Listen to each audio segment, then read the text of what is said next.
अधिकारी हैं उन पर समय रहते विभागीय जांच होनी चाहिए और जिसको अगर नौकरी करनी है सही से करे, नहीं करनी है तो अपने घर जाए यार।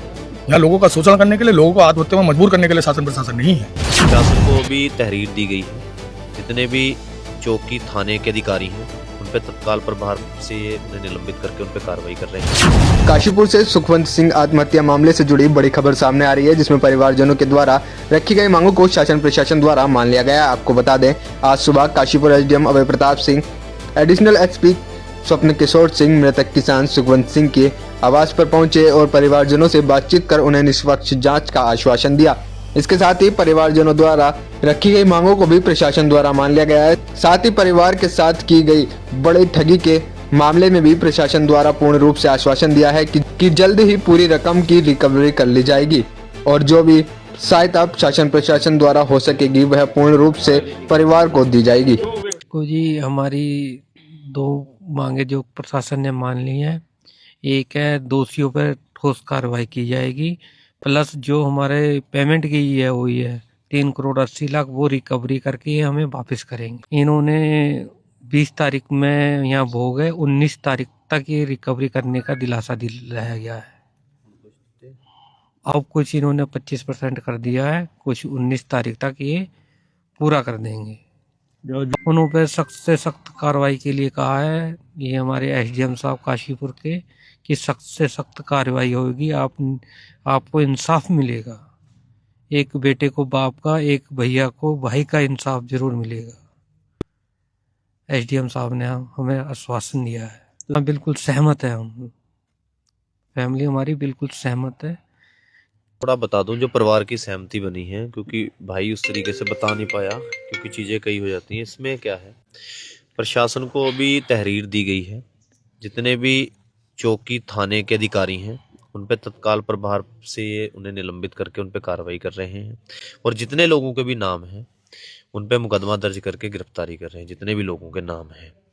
और लगभग जो इनकी अमाउंट गई थी, क्योंकि सबसे बड़ा इशू यही था क्योंकि ये बड़ा गरीब परिवार है, अमाउंट इनकी वापस करवाई जाए। नहीं तो अगर अमाउंट हम वापस नहीं करवा पाए तो शायद कल को हम इस बच्चे को भी अपना क्या मुंह दिखाएंगे, जिसमें प्रशासन ने फौरी तौर पे थोड़ा कदम उठाते हुए लगभग 25% के आसपास इन्हें अमाउंट बरामद करवा दी है, रिकवर करवा दी है, इनके पास जमा करवा दी है। बाकी शेष जो बचा है 75%, उसके लिए भोग से एक दिन पहले 19 तारीख तक इन्होंने समय लिया है कि पूरी अमाउंट जो है दोषियों से रिकवरी करवाकर पीड़ित परिवार को दी जाएगी। और इसकी जो जांच है, जो कि अपना कमिश्नर कुमाऊं को दी गई है और अधिकारी तो इसमें निलंबित होंगे ही, जो भी उन पे वो जब पाए जाएंगे तो उन पे वही कार्रवाई दोषियों पर होगी, मुकदमा दर्ज करके, जो दूसरों पे हो रही है। इन बातों को लेकर इनकी सहमति जो बनी है परिवार की, हमें भी यही बताया गया है। तो ठीक है, परिवार जब सहमत है तो सब चीज़ें ठीक है, यही हमारा कहना है। जो भी प्रकरण है, इस प्रकरण में माननीय मुख्यमंत्री जी के द्वारा तुरंत संज्ञान लिया गया था। संज्ञान लेने के बाद जो हमारे आयुक्त महोदय हैं उनके अध्यक्षता में एक मजिस्ट्रियल जांच इस पे सेटअप कर दी गई है। इसके अलावा सर, इनकी जो भी डिमांड्स थी, इनके साथ हम लोग बैठे, इनसे बात की, इनके जो भी ट्रांजैक्शन है उनकी डिटेल भी निकाली गई है और इनकी जो भी डिमांड्स हैं, एक तो ट्रांजैक्शंस को लेके कि इनका जो पैसे जो गए हैं दूसरे पक्ष को, इनको वापस होने चाहिए। दूसरे जो इसमें जो लोग दोषी हैं उन पर सख्त कार्रवाई होनी चाहिए। तो सारी चीज़ें इनसे बात की गई है और इन लोग हमारी बातों से सहमत हैं और उसी हिसाब से आगे की कार्रवाई की जा रही है। अच्छा, प्रयास यही है कि जो पीड़ित परिवार है उनको जल्द से जल्द हम लोग जो भी रिलीफ दिला सकते हैं, हमारा प्रयास है कि जितनी जल्दी हम करा सकें, हमारा प्रयास रहेगा। और इसमें हम लोग जल्द से जल्द इनको जो भी इनकी सारी परेशानियाँ वो ख़त्म करने का प्रयास करेंगे। संवेदनशील मामला था, इतना गंभीर विषय था कि एक परिवार ने इस हद तक टूट कर, एक किसान के बेटे ने अपनी आत्महत्या कर ली। उसकी गंभीरता को देखते हुए शासन प्रशासन ने जितनी परिवार के द्वारा मांगे थी वो सभी मांगते हुए, और जो उनका मेन था कि सब कुछ ज़मीन बेचने को सब कुछ लूट चुका था, उसका बहुत हद तक समय रहते उन्होंने रिकवरी की है। और भोग से पहले सारी चीज़ें जो और भरपाई है वो उसको पूरी करेंगे, लेकिन जो चला गया है वो लौट कर नहीं आ सकता। और जो इसमें जितने भी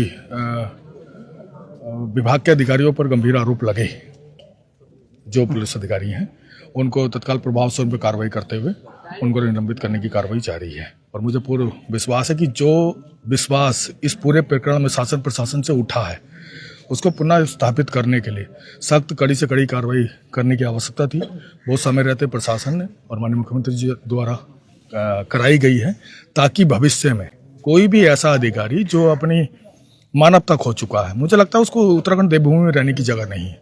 आप कार्यालयों में बैठे, आप अधिकारी हैं, कोई वहाँ आप लड्डू पेड़े नहीं बांट रहे हैं, कोई पीड़ित परिवार ही आपके यहाँ जा रहे हैं, आप कोई वहाँ ऐसी फैक्ट्री लगा कर नहीं बैठे हैं कि लोग आपके यहाँ बिना काम के जा रहे हैं। तो आपको उसकी गंभीरता समझनी चाहिए।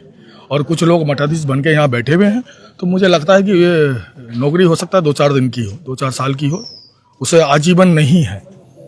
मैं इतना ही कहना चाहूँगा, जो जिन भी अधिकारियों ने इसमें अपनी बिल्कुल शर्मसार कर देने वाली स्थिति की है, जिनकी वजह से संपूर्ण प्रशासन पर भी उंगलियां उठी हैं, कि भविष्य में ऐसा ना हो, वरना रिटायरमेंट के बाद अगर आपको ये दिन देखना पड़े, आपका रिटायरमेंट का पैसा हो और सारी चीज़ें हो और कोई आपके साथ ये कर दे, और जब आप इस मोम पे खड़े हो ना कि क्या करें, तब सोचने लायक दृष्टि होगी कि आप कल्पना नहीं कर सकते हैं उस पिता की जिसने आत्महत्या की है, कि उसने अपनी पत्नी पर भी, अपने बेटे पर भी उसकी उनको भी समाप्त करने की ठानी ली थी।